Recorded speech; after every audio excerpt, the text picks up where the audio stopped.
자, 한번더 기도하고 말씀을 나누도록 하겠습니다. 은혜와 사랑에 충만하신 여호와 하나님 아버지, 매 순간마다 우리가 하나님을 기억하고 하나님의 도우심을 구하면서 또 하나님이 주신 사명 부여잡고 믿음의 길, 십자가의 길, 영적 싸움에서 승리하며 나가는 생활들이 다 되게 하옵소서. 예수님의 이름으로 기도합니다. 아멘. 자, 오늘은 창세기 8장 6절에서 12절까지입니다. 6절에서 12절까지인데 제가 6절과 7절 두 절만 말씀을 드리도록 하겠습니다. 40일이 지나서 노아가 그 방주에 있는 창문을 열고 까마귀를 내보내매 까마귀의 물이 땅에서 마르기까지 날아오며 하였더라. 그가 또 비둘기를 내놓아 지면에 물이 줄어드는지 알아보고자 하며 8절까지 보았습니다. 네, 오늘은 노아가 방주 안에서 이제 물이 얼마큼 빠져나가는지에 대해서 알아보기 위해서 제일 처음에는 까마귀를 내보냈습니다. 까마귀는 날아갔다 들어오지 않았어요. 두 번째로 내보내는 것이 비둘기였습니다.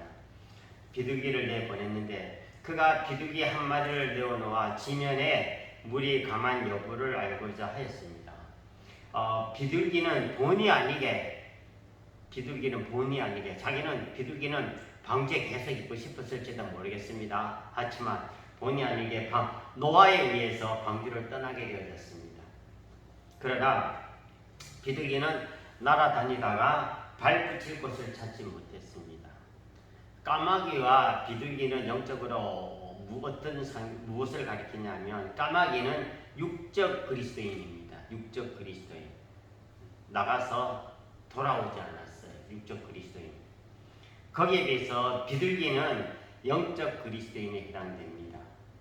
비둘기가 방주를 떠날 때 발붙일 곳을 찾지 못한 것과 같이 우리 성도는 교회를 떠나면 발붙일 곳을 찾지 못한다는 것입니다.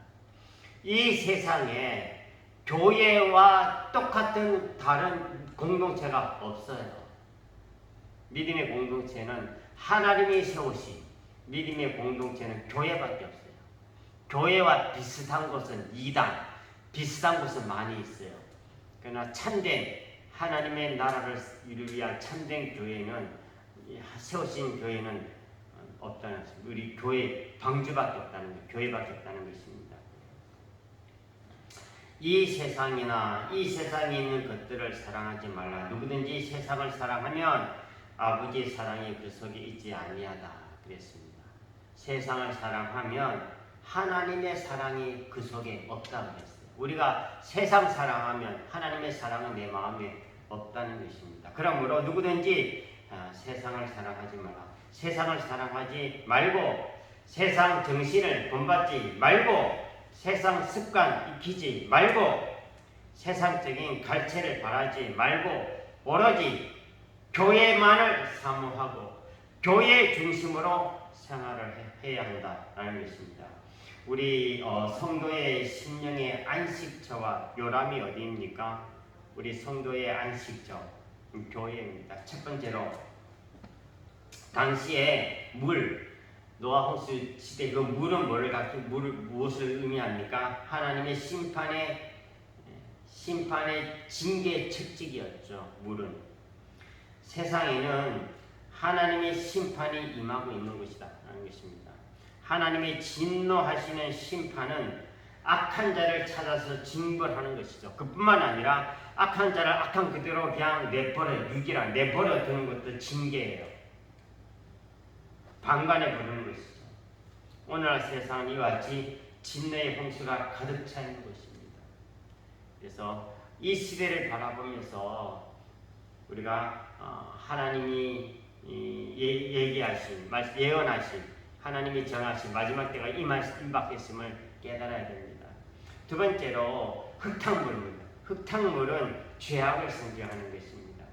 비둘기가 이리저리 날아다녀 보아도 흙탕물 때문에 접촉할 곳, 발 붙일 곳이 없었듯이 우리가 비둘기처럼 성스럽고 거룩하게 구별된 생활을 영위하려면은 세상에 발붙일 곳이 없다는 것입니다. 세상에 아무리 깨끗하고 선하고 그런다 할지라도 하나님 보시기에는 걸려가 같다 그랬어요. 성경에 보면 우리 성도가 거룩하게 생활할 때는 세상 어디에도 발붙일 것이 없다는 것입니다. 친구도 직장도 구하기가 힘든 것이 이 세상이죠. 그러나 탈출구가 있습니다. 그것은 주님의 방주로 나오면 되는 것입니다. 주님 안에 거하게 되면 주님께서 모든 것을 다 책임져 주신다는 것입니다. 세 번째로 비둘기는 그 좁은 방주에서 갇혀 있다가 방주 밖에 나가 보니까 넓고 통쾌한 자유감을 느끼면서 훨훨 날아다녔으나 얼마 안 가서 곧 피로해지고 말았다는 것입니다. 이같이 비둘기의 날개는 한계가 있는 것입니다. 마찬가지로 인생도 날개가 있기에 한번 날아보려고 합니다. 날개가 있기에 세상에서 쉴 곳을 찾아 헤며 다녀보기도 합니다. 그러나 인생의 날개는 얼마 가지 못해가지고 피곤해 지쳐버린다는 것입니다. 자기의 날개로 날아보려고 하나 실패로 돌아간다는 것입니다. 인생 내 의지대로 내 경험대로 내가 모아놓은 물질로 내 지식으로 살아보려고 날개치를 칩니다. 그런데 어떻게 됩니까? 곧 피곤해진다는 것입니다. 이 날개는 인생의 재능을 의미하는 것인데 인간이라면 제 나름대로 날개를 가지고 하늘을 날아보려고 하는 욕구도 있고 희망도 가지고 있습니다. 이렇게 날개를 가지고 노력을 해도 인간은 결코 의의를 이루지 못한다는 것입니다. 바벨탑을 쌓던 인간들을 생각해 보시기 바랍니다. 자기 재능과 노력으로 바벨탑을 쌓았지만 어떻게 됐습니까? 결국은 날개가 꺾이고 말았습니다. 그 비둘기가 그의 날개를 쳐서 날아간 목적은 사명을 이행하기 위한 것이었어요. 주의 사명 이행하기 위해서 수없이 펄떡거리면서 날아다니다가 피곤에 지쳐서 기지맥진해 있는 분들도 있을 것입니다. 그러나 중요한 것은 계속 날아서 방주로 돌아와야 안식을 누릴 수가 있다는 것입니다. 세상에서 아무리 펄떡거리고 세상에서 안식처를 찾아도 못 찾습니다. 아무리 피곤하고 힘들고 어려워도 방주로 돌아와야 안식을 누릴 수가 있습니다. 교회로 와야 주님 품 안으로 와야 안식을 누릴 수가 있습니다. 평강을 누릴 수가 있습니다. 그러므로 한날의 삶을 살아가는 가운데 인생길을 걸어가면서 피곤하고 힘들 때 어려울 때 인생의 오르막길을 오르갈 때에 가시밭길을 걸어갈 때에 세상에서 안식의 방법을 찾지 마시기 바랍니다. 하나님 품으로 돌아오시기 바랍니다. 교회로 오시기 바랍니다. 참된 평강이 있습니다. 참된 위로가 있습니다. 참된 소망의 힘이 있습니다. 기도하겠습니다. 은혜와 사랑에 충만하신 여호와 하나님 아버지 주님의 은혜를 감사드립니다.